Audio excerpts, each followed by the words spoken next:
Hello friends, welcome to Nila voice novels. நான் அவங்க நிலா.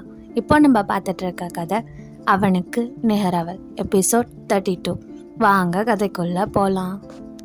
இங்கு தன் ரூமில் உள்ள சோஃபாவில் அமைதியாக அமர்ந்திருந்தாள் மித்ரா.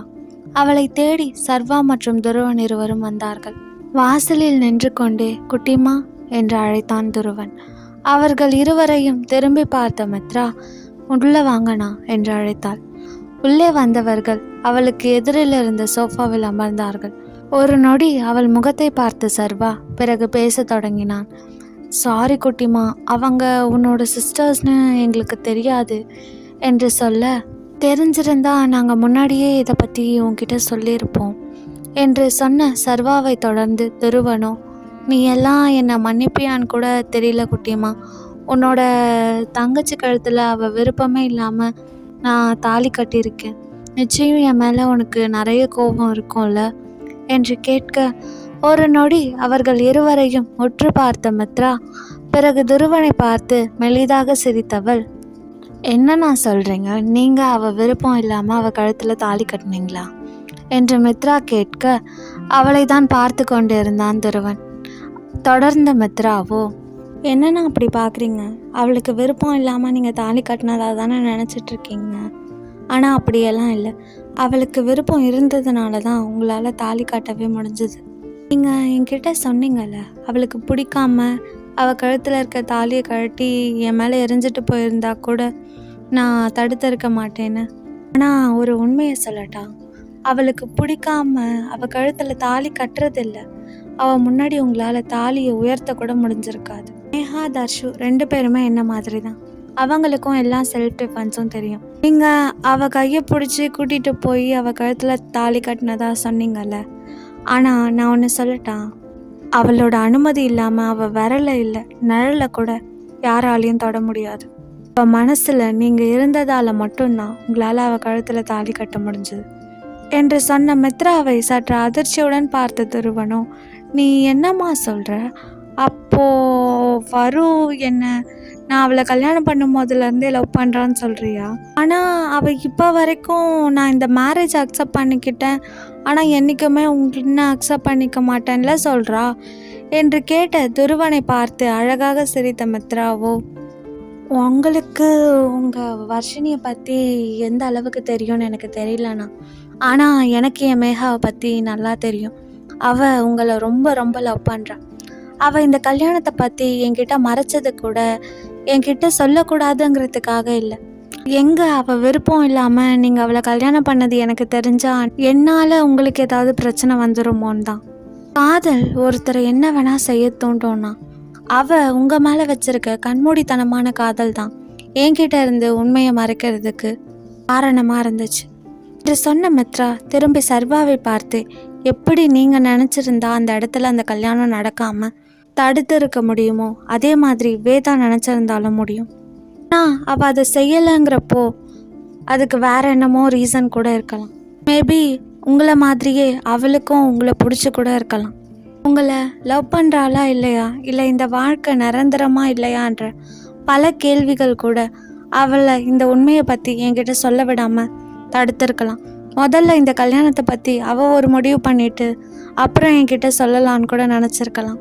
ஆனால் ஒன்றை மட்டும் என்னால் உறுதியாக சொல்ல முடியும், அவளுக்கு உங்களை பிடிக்கும்.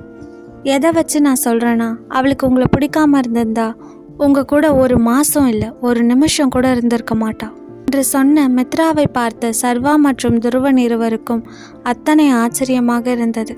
இதே ஆச்சரியத்துடன் அவளை பார்த்து கொண்டிருந்தார்கள். அவர்களை பார்த்த மித்ரா என்ன ஆச்சுனா என்று கேட்டாள்.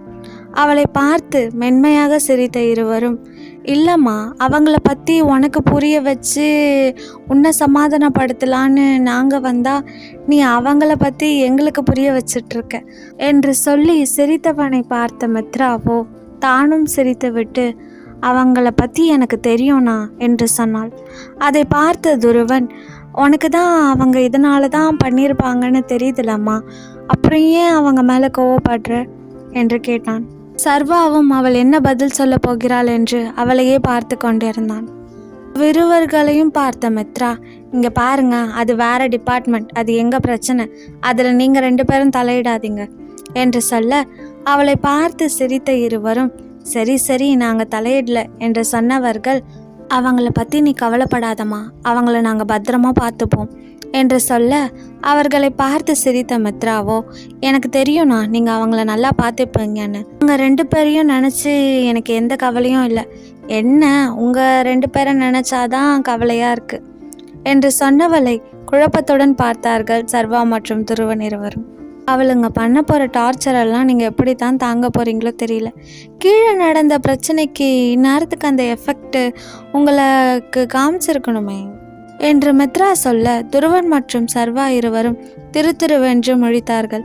அதை கவனித்த மித்ரா அவர்களை பார்த்து சிரித்துவிட்டு உங்கள் திருமண வாழ்க்கைக்கு என் ஆழ்ந்த அனுதாபங்கள் என்று சொன்னவள் நான் போய் என் புருஷனை சமாதானப்படுத்துகிறேன் என்று சொல்லிவிட்டு கீழே சென்று விட்டாள். அவள் சென்றவுடன் ஒருவரை ஒருவர் பார்த்து கொண்டார்கள் துருவன் மற்றும் சர்வா இருவரும். கீழே வந்த மித்ரா கார்டனில் ஃபோன் பேசி கொண்டிருந்த ஆதியின் முன் சென்று நின்றாள். ஆனால் ஆதி அவளை கண்டுக்க கூட இல்லை, வேறு புறம் திரும்பி சென்று ஃபோன் பேச ஆரம்பித்து விட்டான். மித்ராவிற்கு அது ஏதோ போல் இருந்தாலும் சரி நம்ம பேசினதுக்கு இதெல்லாம் கொஞ்சம் தேவைதான் என்று நினைத்தவள் அமைதியாக ஓரமாக சென்று நின்று கொண்டாள். அங்கு நடந்து கொண்டிருக்கும் அரேஞ்ச்மெண்ட்ஸை எல்லாம் பார்த்து கொண்டிருந்தாள். அவளுக்கு பின் தான் ராம் நின்று கொண்டு யாரிடமும் பேசி கொண்டிருந்தார். மித்ரா நின்று அனைத்தையும் சுற்றி பார்த்து கொண்டிருக்க அப்பொழுது எதர்ச்சியாக அவளை கவனித்த ஆதி ஒரு நொடி அதிர்ந்து விட்டான். அவர்கள் வீட்டிற்கு ஆப்போசிட்டில் இருந்த ஒரு பில்டிங்கின் விண்டோவிலிருந்து அவளை நோக்கி பாயிண்ட் செய்திருந்த கன்னை பார்த்துவிட்டு வேகமாக அவளை நோக்கி ஓடினான். அதற்குள் அந்த நபர் அந்த ட்ரிகரை அழுத்தி விட மித்ராவை நோக்கி பாய்ந்தது அந்த புல்லட். ஓடிக்கொண்டே வேகமாக தன் பாக்கெட்டில் இருந்து கன்னை எடுத்த ஆதி அந்த விண்டோவில் இருந்த நபரை நோக்கி சுட்டிருந்தான். மித்ராவின் அருகில் நெருங்கிய ஆதி அவளை தன்னை நோக்கி இழுத்திருந்தான். அப்பொழுது சரியாக அந்த புல்லட் ஆதியின் ஷோல்டர் இறங்கியது. ஆனால் அதையெல்லாம் பொருட்படுத்தாத ஆதியோ திரும்பி மித்ராவை பார்த்தான். அவளை தலை முதல் கால் வரை அளந்தவனுக்கு அவளுக்கு எதுவும் ஆகவில்லை என்று தெரிய அடுத்த நொடி திரும்பி காட்ஸ் என தன் கர்ஜனை குரலில் கத்தியிருந்தான். ஆனால் மித்ராவிற்கோ ஒரு நொடி இங்கு என்ன நடந்தது என்றே புரியவில்லை. சிறிது நேரத்திற்கு முன் நடந்தவற்றை எல்லாம் அவள் மனதினுள் ரீவைண்ட் செய்து பார்த்தவளுக்கு அனைத்தும் புரிய வேகமாக அந்த பக்கம் திரும்பி கத்தி கொண்டிருந்தவனை தன் புறம் திருப்பி அவன் ஷோல்டரை பார்த்தவளின் இதயம் ஒரு நொடி நின்றது. அவள் கண்கள் கலங்கியது. ஆதியின் கர்ஜனை குரலை கேட்டு வீட்டிலிருந்த அனைவரும் வெளியில் வந்திருந்தார்கள். அவன் முன் வந்து நின்ற காட்ஸை பார்த்த ஆதி அவர்களுக்கு கட்டளையிட அடுத்த நொடி அந்த வீட்டிலிருந்து 4 பேர் உயிரோடனும் ஒருவனை ஆதி சுட்டதால் அவன் இறந்திருந்தான். ஆகையால் பிணமாகவும் அழைத்து வந்து ஆதியின் முன் மண்டியிட செய்தனர். இவை அனைத்தும் 5 நிமிடத்தில் நடந்தது. அந்நதிர்ச்சியிலிருந்து வெளிவந்த மித்ரா ஆதியை பார்த்து ஆதி ப்ளீஸ் ஆதி ப்ளீட் ஆகுது, வா ட்ரீட்மெண்ட் பண்ணணும் என்று அவன் கைகளை பிடித்து அழைக்க ஆனால் அதையெல்லாம் அவன் கண்டு கொள்ளவே இல்லை. தன்னிலிருந்து அவள் கைகளை எடுத்து விட்டவன் ஆக்ரோஷமாக தன் முன் மண்டியிட்டு இருக்கும் அந்த 4 தான் பார்த்து கொண்டிருந்தான். திவான் என்று ஆதி ஆக்ரோஷமாக கத்த அவனின் முன் நடுங்கிக் கொண்டு நின்றான் அந்த வீட்டின் செக்யூரிட்டி ஹெட் திவான். பாஸ் என்று அவன் நடுங்கிக் கொண்டே அழைக்க வெளியில் இருக்கிற மற்ற ஏரியாஸை ப்ரொடெக்ட் பண்ணுற அந்த கார்ட்ஸ் எல்லாரும் இப்போ என் முன்னாடி நிற்கணும் என்று அழுத்தமாக வந்தன ஆதியின் வார்த்தைகள். அவனின் அந்த அழுத்தமான கர்ஜனை குரலில் நடுங்கியது திவானும் அந்த 4 பேரும் மட்டுமல்ல, அவனின் மொத்த குடும்பமும் காட்ஸும் கூட. கண்களில் கண்ணீருடன் ஆதியை பார்த்த மித்ராவும் ப்ளீஸ் தேவ் இதெல்லாம் அப்புறம் பார்த்துக்கலாம், ரொம்ப ப்ளீட் ஆகுது, என் கூட வா ட்ரீட்மெண்ட் பண்ணணும் என்று அழுது கொண்டே கெஞ்சு கொண்டிருந்தாள். ஆனால் அவளை துளியும் கண்டு கொள்ளவில்லை ஆதி. அவன் மனம் கொதித்து கொண்டிருந்தது. ஒரே ஒரு நொடி தான் மட்டும் அதை கவனிக்கவில்லை என்றால் இன்று அவளுக்கு என்ன நடந்திருக்கும் என்று நினைக்கவே அவனுக்கு அத்தனை ஆத்திரமாக இருந்தது. அப்பொழுது வேகமாக அவன் அருகில் வந்த துருவன் மற்றும் சர்வா இருவரும் அதி வா ட்ரீட்மெண்ட் பண்ணணும், எதுக்கு இதெல்லாம் நாங்கள் பார்த்துக்கிறோம், நீ போடா என்று சொல்ல ஆனால் அவன் யாரையும் கண்டு கொள்ளவே இல்லை.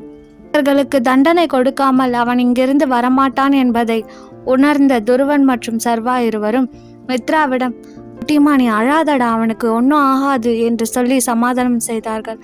ஆனால் அதையெல்லாம் கேட்கும் நிலையில் மித்ரா இல்லை. அவள் கண்களுக்கு இப்பொழுது தெரிவது அவள் தேவ் மட்டுமே. அவள் அழுது கொண்டே இருந்தாள். ஆதியின் கட்டளைப்படி திவான் 10 காட்ஸை ஆதியின் முன் நிறுத்தியிருந்தான். அவர்களை எல்லாம் ஒரு முறை அழுத்தமாக பார்த்த ஆதி திவானின் புறம் திரும்பி, அங்க அத்தனை பேரையும் ஹெல்ஃபோர்ட்டுக்கு அனுப்பிடு என்று ஆதி சொல்ல, அதை கேட்ட அந்த 10 காட்ஸும் நடுங்கி விட்டார்கள்.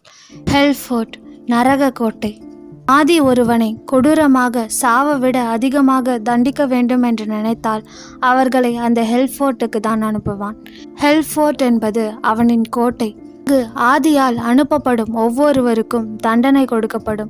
அந்த தண்டனையை அனுபவிப்பவர்களுக்கு மரணமே பரவாயில்லை என்று தோன்றும் அளவிற்கு அவனின் தண்டனைகள் இருக்கும். இதையெல்லாம் நினைத்து பார்த்த அந்த பாடிகார்ட்ஸ்கள் மூச்சு விட மறந்து நின்றிருந்தார்கள்.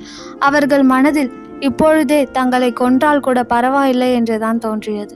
4வரின் புறமும் திரும்பிய ஆதி, உங்களுக்கெல்லாம் எவ்வளோ தைரியம் இருந்தா என் இடத்துக்குள்ளேயே வந்து என் ஒய்ஃபையே கொல்ல நினைச்சிருப்பீங்க என்று ஆக்ரோஷமாக கத்தினான். அவனின் அந்த ஆக்ரோஷ குரலே அந்த 4வருக்கும் உயிர் பயத்தை கொடுத்தது. அதில் பயந்து கொண்டே ஒருவன், சார் நாங்கள் எதுவும் வேணும்ட்டே பண்ணலை சார், நாங்கள் அவங்கள என்று சொல்ல வர அவனின் காலிலேயே சுற்றிருந்தான் ஆதி. அவனின் இந்த செயலை அதிர்ந்து பார்த்து கொண்டிருந்தனர் பெரியவர்கள் 6 பேரும். பிறகு தன் ஷூ காலாய் அவனை சுட்ட அந்த இடத்திலேயே நன்றாக மிதித்த ஆதியோ, என்ன வேணும்ட்டே பண்ணலையா என்று கேட்க, ஆனால் அவனோ வலியில் கதறி கொண்டிருந்தான். அந்த கதறலை கேட்ட ஜானகி, ஜோதி, சீதா மூவரும் தங்கள் காதுகளை மூடிக்கொண்டனர். அவர்களுக்கு ஆதியின் இந்த அவதாரம் பெரும் பயத்தை கொடுத்தது. கதறலிலே பயந்து போன மற்ற மூவரும், சார் ப்ளீஸ் சார், நாங்கள் உங்கள் ஒய்ஃபை கொல்ல வரல சார், நாங்கள் அந்த ராம தான் சார் கொல்ல வந்தோம், உங்கள் ஒய்ஃப் தான் சார் குறுக்க வந்துட்டாங்க என்று சொன்னான் ஒருவன். அவனை பார்த்த துருவனோ, அவரை எதுக்குடா நீங்க கொல்ல வந்தீங்க என்று கேட்டான். ஆனால் இது எதுவுமே மித்ராவின் காதில் விழவே இல்லை. அவள் ஆதியை பார்த்து மட்டும் அழுது கொண்டே இருந்தாள். அவளின் அருகில் வந்து வர்ஷினி மற்றும் வேதா இருவரும் அவளை எவ்வளவோ சமாதானம் செய்ய முயன்றார்கள். ஆனால் அவள் இந்த உலகத்திலேயே இல்லை என்பது போல் நின்றிருந்தாள். துருவன் மீண்டும் கேட்டான், சொல்றா, எதுக்கு அவரை கொல்ல வந்தீங்க என்று. சார், எங்களுக்கு அதை பற்றியெல்லாம் எதுவும் தெரியாது சார், எங்களை வினோத் சார் தான் சார் அனுப்பியிருந்தாரு. அவருக்கும் சீதா மால்ஸ் ஓனர் ராம்க்கும் ஏதோ பிரச்சனையா, அதனால அவரை கொல்ல சொன்னார். நாங்கள் நேற்றுலேருந்து அவரை ஃபாலோ பண்ணிட்டு இருக்கோம் சார். கடைசியாக இந்த வீட்டுக்கு தான் வந்தார். சரி, வெளியில் வந்தால் முடிச்சுட்டு போயிடலான்னு வெயிட் பண்ணோம். ஆனால் அவர் வெளியவே வரலை. அதான் இப்போது அவர் வெளியே வந்த உடனே கொல்லலான்னு பார்த்தா அதுக்குள்ளே உங்கள் ஒய்ஃப் குறுக்க வந்துட்டாங்க சார் என்று ஆதியை பார்த்து நடுங்கி கொண்டே கூறி முடித்தான் அவன். ஆதியின் தோற்றம் அவனை மிகவும் பயமுறுத்தியது. கண்கள் சிவந்து, முகம் இறுகி, தோள்பட்டையிலிருந்து ரத்தம் வடிய ஆக்ரோஷத்தின் முழு உருவமாக நின்றிருப்பவனை பார்க்க அவர்கள் 4வருக்கும் அவன் அரக்கன் போலவே தெரிந்தான். அவர்களை பார்த்து கொடூரமாக சிரித்த ஆதியோ தன் கன்னை எடுத்து அவர்களின் உயிர் மட்டும் இருக்கும்படி சரமாரியாக சுட்டான் அந்த 4வரையும். அவர்கள் வழியில் கதறி கொண்டிருப்பதை பார்த்தவன், வாட் எவர், நீங்கள் என்ன நினச்சி யாரை கொல்ல வேணாலும் இங்கே வந்திருக்கலாம், ஆனால் என் இடத்துக்கு வந்தது தப்பு. உங்களால் பாதிக்கப்பட இருந்தது என் மனைவி. அவன் மேலே ஒரு சின்ன கீறல் பட்டா இல்லை, பட காரணமாக இருந்தா கூட அவனை உரு தெரியாமல் அழிச்சிருவேன் என்று போகும் நிலையில் இருந்த அந்த 4வரையும் பார்த்து கர்ஜித்தவன் திவானின் புறம் திரும்பி, இவங்களையும் ஹெல்ஃபோர்ட்டுக்கு அனுப்பிடு என்று சொன்னவன் அவனின் ஃபோனை எடுத்து அவன் பர்சனல் பாடிகார்டான தீரஜுக்கு அழைத்தான். தீரஜ் காலை அட்டன் செய்தவுடன் வினோத்தை பற்றி கூறியவன், இன்னும் 1 மணி நேரத்தில் அவன் எங்கே இருந்தாலும் சரி நம்ம இடத்துல இருக்கணும் என்று சொன்னவன் காலை வைத்து விட்டான். ஆதியை நெருங்கிய சர்வா, அதெல்லாம் அப்புறம் பார்த்துக்கலாம், இப்போ நீ வா, ஏற்கனவே நிறைய பிளட் லாஸ் ஆகிட்டு இருக்கு என்று சொன்னவன் ஆதியை 2nd ஃப்ளோருக்கு அழைத்து சென்றான். வீட்டில் ஏதாவது எமர்ஜென்சி என்றால் உதவும் என்று 2nd ஃப்ளோர் முழுக்க ஹாஸ்பிட்டல் போல் செட் செய்திருப்பார்கள். ஒரு ஹாஸ்பிட்டலுக்கு தேவையான அனைத்து எக்யூப்மெண்ட்ஸும் அந்த ஃப்ளோரில் இருக்கும். அங்குதான் ஆதியை அழைத்து வந்திருந்தான் சர்வா. வேகமாக அவனை பெட்டில் படுக்க வைத்த சர்வா அவனுக்கு அனஸ்தீஷியா கொடுக்க வர அவனை தடுத்த ஆதி, அதெல்லாம் வேணாம், அப்படியே புல்லட்டை மட்டும் ரிமூவ் பண்ணு என்று சொல்ல அவனை முறைத்த சர்வாவோ, டேய் வலிக்கோண்டா என்றான். ஆனால் அவனை விட கொடூரமாக அவனை பார்த்து முறைத்தான் ஆதி. அதில் என்ன சொன்னாலும் இவன் கேட்க மாட்டான் என்பதை உணர்ந்தவன் வேகமாக எடுக்க என்ன செய்ய வேண்டுமோ அதை செய்ய ஆரம்பித்தான். அப்பொழுது அந்த அறையினுள் வந்த மித்ரா, அண்ணா நான் பண்றேன் என்று சொன்னவள் வேகமாக ஆதியின் அருகில் வர கைகளை நீட்டி அவளை தடுத்தவன் வேண்டாம் என்று சொல்லிவிட்டு சர்வாவை பார்க்க, அவனின் பார்வையின் அர்த்தத்தை புரிந்து கொண்ட சர்வாவோ திரும்பி மித்ராவை பார்த்துவிட்டு அவன் வேலையை பார்க்க ஆரம்பித்தான். அவனின் இந்த செயல் மித்ராவின் மனதை மேலும் மேலும் வலிக்க செய்தது. இந்த நிலைமையில் இருக்கும் பொழுது கூட தன்னை மன்னிக்க மாட்டானா? ஆனால் தானே, தனக்காக தானே அவனுக்கு இப்படி ஆனது. தன்னை காப்பாற்ற நினைத்து தானே வந்தான். தனக்காக அவன் உயிரை கூட துச்சமாக நினைப்பவனை வார்த்தைகளால் எவ்வளவு காயப்படுத்தி விட்டோம் என்று நினைக்கையில் மித்ராவின் மனம் மேலும் மேலும் வலித்தது. அப்பொழுது அந்த அறைக்கு வந்த துருவன் அழுது கொண்டிருக்கும் மித்ராவை வெளியில் அழைத்து சென்றான். அந்த அறையின் வெளியில்தான் அவனின் மொத்த குடும்பமும் இருந்தது. ஜானகி மற்றும் ஜோதிக்கு என்னதான் தன் மகனை நினைத்து கவலையாக இருந்தாலும் சற்று நேரத்திற்கு முன் அவன் ஆடிய ருத்ர தாண்டவத்தை பார்த்தவர்களுக்கு அத்தனை பயமாக இருந்தது. சீதாவெல்லாம் எப்படி இருக்கிறார் என்று கூட தெரியவில்லை. ஆதியின் இந்த கோபத்தை பார்த்த அவருக்கு அவர் மகள் மித்ராவின் வாழ்க்கையை நினைத்து பயமாக இருந்தது. ராமோ அதிர்ச்சியின் உச்சியில் என்னவென்று சொல்ல முடியாத நிலையில் இருந்தார். தன் எதிரியின் செயலால் தனக்கு ஏதாவது ஆகியிருந்தால் கூட பரவாயில்லை, ஒரு நொடியில் தன் மாப்பிள்ளை மட்டும் குறுக்கே வராமல் இருந்தால் தன் மகளின் உயிருக்கல்லவா பிரச்சனை வந்திருக்கும் என்று நினைக்கையில் அவர் இதய துடிப்பை நின்றது போல் இருந்தது. மற்றும் ஆதியின் இந்த நிலைக்கு தான் காரணம் என்று நினைக்கையில் அவருக்கு குற்ற உணர்வாக இருந்தது. ஆதியின் அந்த கோபம், ஆக்ரோஷம் என்று அனைத்தையும் நினைத்து பார்த்தவருக்கு மித்ராவின் வாழ்வை நினைத்து கவலையாக இருந்தது. அப்பொழுது அவரின் தோலை ஆறுதலாக பற்றினார் ரத்னவர்மா. திரும்பி அவரை பார்க்க, ஆதியை நினச்சி நீ கவலைப்படாத, அவனுக்கு எதுவும் ஆகாது. அப்புறம் அவன் கீழே அந்த மாதிரி நடந்துக்கிட்டான்னு அவனை தப்பாலாம் நினைக்காத. அவன் கோவக்காரன் தான், ஆனால் ரொம்ப நல்லவன். நீ மித்ராவோட வாழ்க்கையை நினச்சி கவலைப்படாத. அதுக்கப்புறம் இந்த மாதிரி பிரச்சனை இன்னொரு தடவை நடக்காமல் ஆதி பார்த்துப்பான். மித்ராவுக்கு எதுவும் ஆகாது. ஏடியோட பொண்டாட்டியை தொடுற அளவுக்கு இங்கே யாருக்கும் தைரியம் இல்லை என்று சொன்ன ரத்னவர்மாவை அதிர்ந்து பார்த்த ராமு, என்ன ஏடியா? நீ என்ன சொல்கிற? எல்லாரும் மான்ஸ்டர்னு சொல்கிற அந்த ஏடியா நம்ம ஆதின்னு சொல்கிற என்று அதிர்ச்சியுடன் கேட்க, ராம் கூறியதை கேட்ட சீதாவும் அதிர்ந்துதான் போனார். இருவரும் அதே அதிர்ச்சியுடன் திரும்பி ரத்னவர்மாவை பார்க்க, அவரோ ஆமாம் என்று தலையசைத்தார். அதை உணர்ந்த சீதாவிற்கு தன் மகளின் வாழ்க்கையில் அவசரப்பட்டு இந்த திருமணத்தை நடத்திவிட்டோமோ என்று தோன்றியது. ஆனால் ராமிற்கு அப்படி இல்லை. கீழே நடந்த அனைத்தையும் ஒரு நொடி நினைத்து பார்த்தவருக்கு ஆதியின் அந்த கோபமும் ஆக்ரோஷமும் அவரின் மகள் மித்ராவிற்காக என்பது தெரிந்தே இருந்தது. அதை நினைத்தவருக்கு ஆதியுடன் மித்ரா இருக்கும் வரையில் அவள் மேல் சிறு கீறல் கூட படாமல் பாதுகாப்பான் என்று தெரிந்தே இருந்தது. அதனால் அமைதியாக இருந்தார் ராம். சிறிது நேரம் கழித்து வெளியில் வந்த சர்வா அனைவரையும் ஒரு நொடி பார்க்க, அவன் முன் வேகமாக சென்று நின்ற மித்ரா, இப்போ ஓகேவா, தேவ் நல்லா இருக்கானா என்று கேட்டாள்.